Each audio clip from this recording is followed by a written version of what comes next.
recorde nacional de mortes, Minas Gerais inicia uma fase bem mais dura em relação às restrições contra a pandemia. Para entender sobre essas mudanças da chamada onda roxa para os 853 municípios mineiros, a gente conversa agora, gentilmente nos atendendo, governador de Minas Gerais, Romeu Zema. Tudo bem, governador? Bem-vindo mais uma vez aqui à Jovem Pan.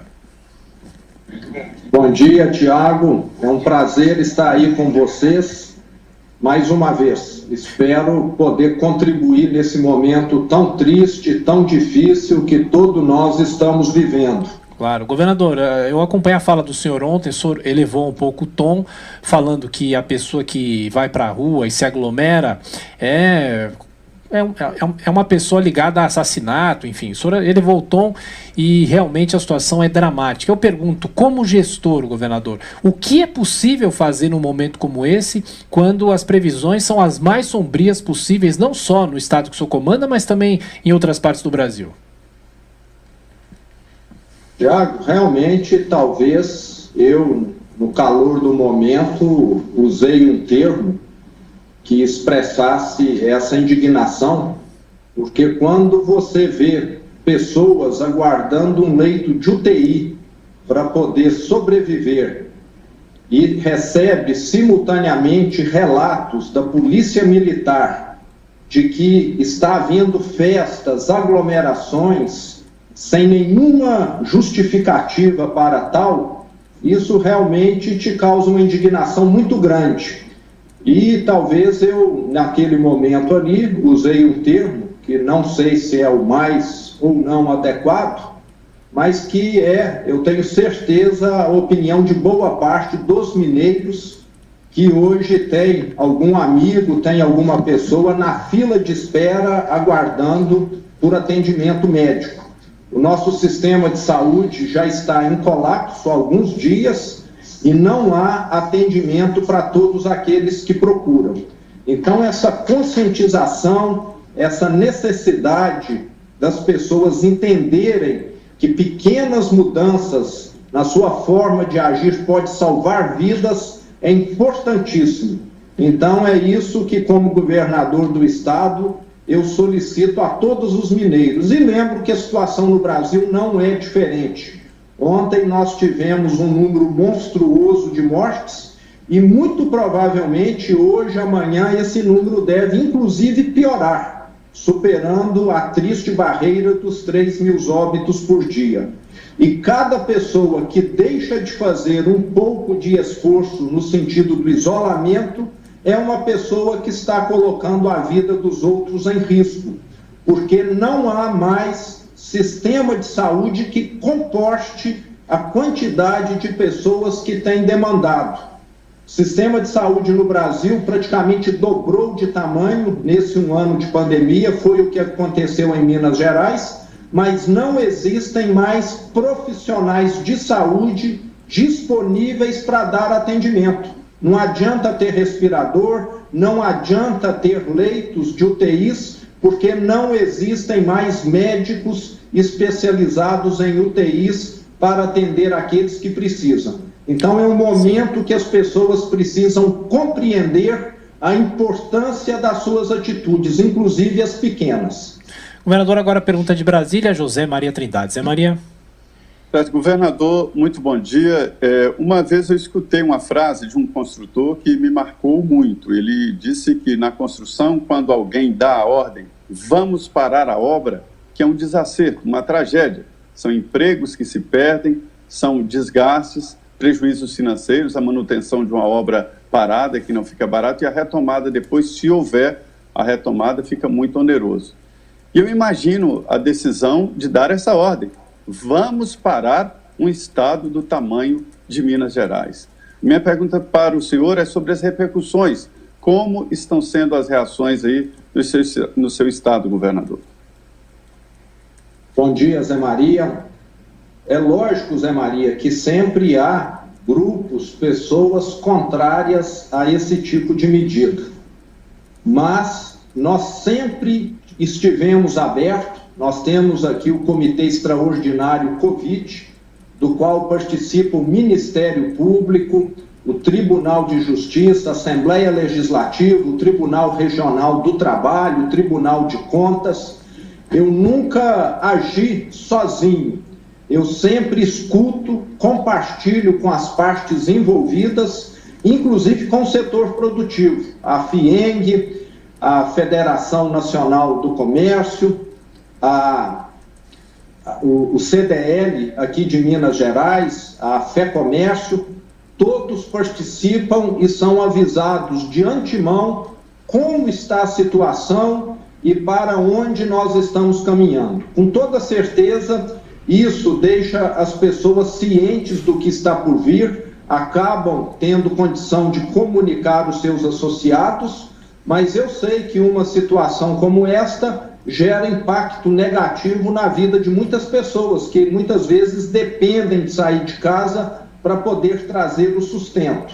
Mas a nossa prioridade, tem de ficar claro, é salvar vidas. Se nós continuássemos como estávamos caminhando, nós íamos ter aqui cenas de horror. Pessoas sem atendimento médico gritando na rua, implorando por atendimento e o Estado sem condição de fazer nada. Então, o que nós estamos fazendo aqui, eu quero deixar muito claro, é o menos pior. Hora nenhuma eu estou me gabando de ter tomado uma grande decisão. O que eu estou fazendo é o necessário para salvarmos vidas neste momento e não fazendo algo que é para o bem do povo em geral, é para salvar vidas. Estou impactando negativamente a vida das pessoas, eu venho do setor privado, compreendo isso muito, mas a prioridade é nós mantermos o sistema hospitalar em condição de atender aqueles que precisam. Caso contrário,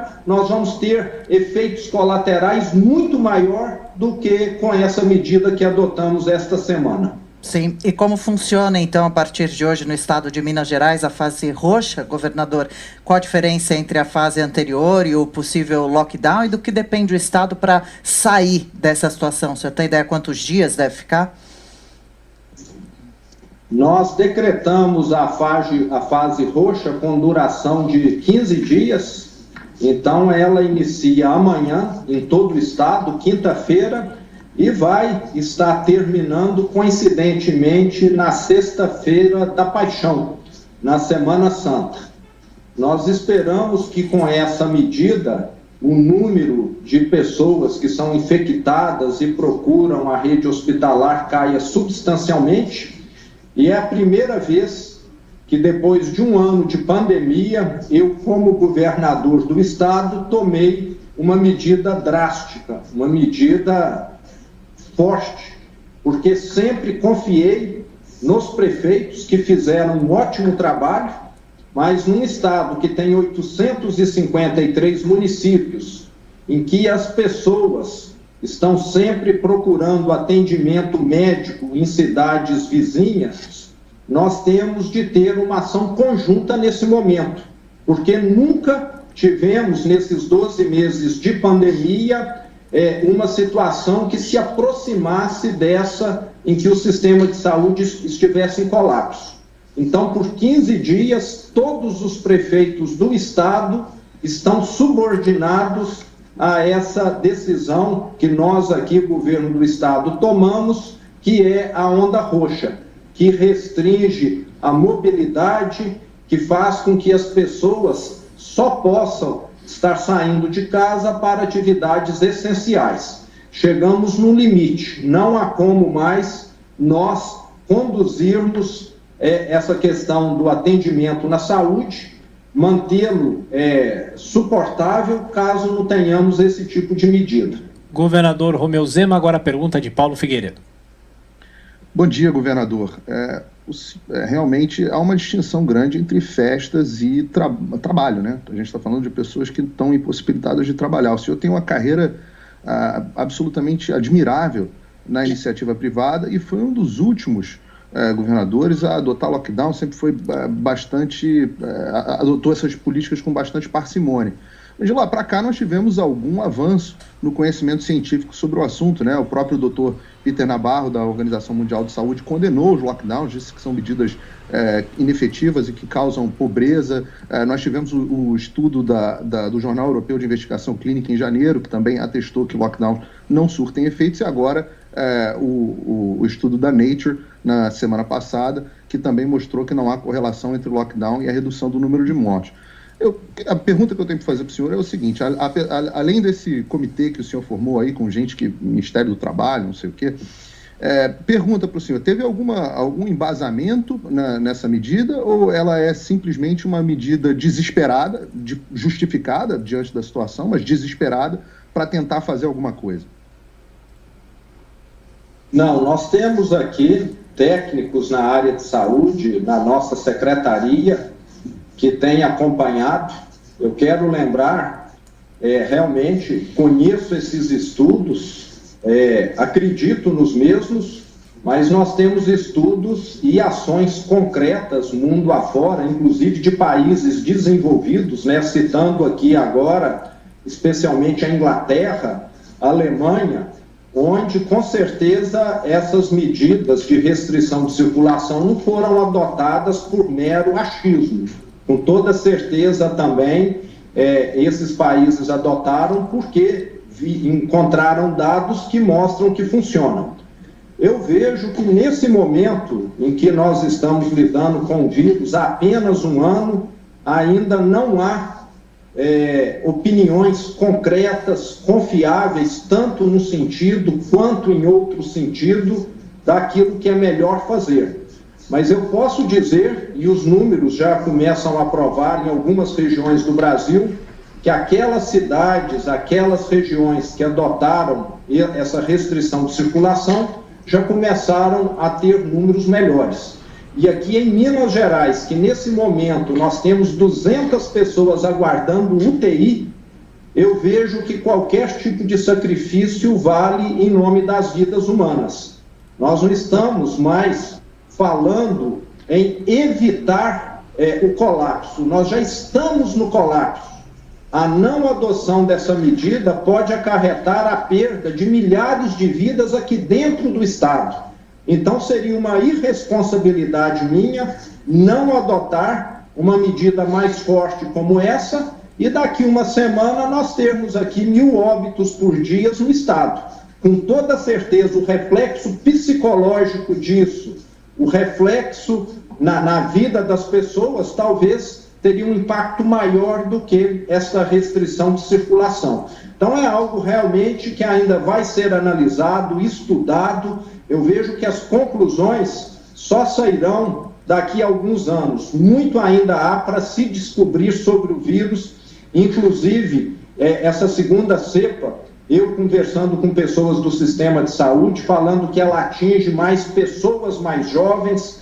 Então parece que nós estamos no meio de um furacão e fica muito difícil de tirar uma foto do que realmente está acontecendo. Mas vamos ter, eu confio muito na ciência, conclusões que vão contribuir muito no futuro. Mas no momento nós ainda temos, eu reconheço, e acho que quem fala que não existe ignorância sobre o tema está subestimando algo que é tão complexo. Mas governador, então, o senhor deu o exemplo aqui da Inglaterra, do Reino Unido, que de fato está adotando um lockdown severo há vários meses e tem um número de mortes por milhão muito parecido com o Brasil.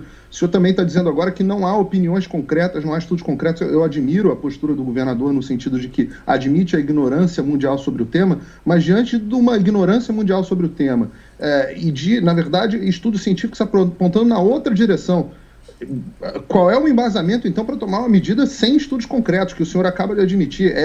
Só pode ser desespero. Nós temos dados aqui, existem estudos científicos que mostram que essas medidas funcionam. Vamos pegar o caso da Nova Zelândia. A Nova Zelândia, ela praticamente se transformou numa ilha, onde ela não tem nenhum contato com o mundo exterior. As pessoas, para chegar lá, acabam passando por uma quarentena, e é um país que tem uma taxa baixíssima. Me parece que o isolamento lá funcionou muito bem. eu vejo como prematura qualquer conclusão. Embasamento científico é algo relativo nesse momento. Nós ainda vamos ver que conclusões talvez muito diferentes da que eu acredito hoje, pessoas da saúde acreditam, vão ser vistas no futuro próximo. Eu vejo como prematuro, como precipitado qualquer conclusão científica. Essa semana mesmo nós tivemos um debate sobre a vacina da AstraZeneca na Europa. Foi questionado que ela estava causando trombose.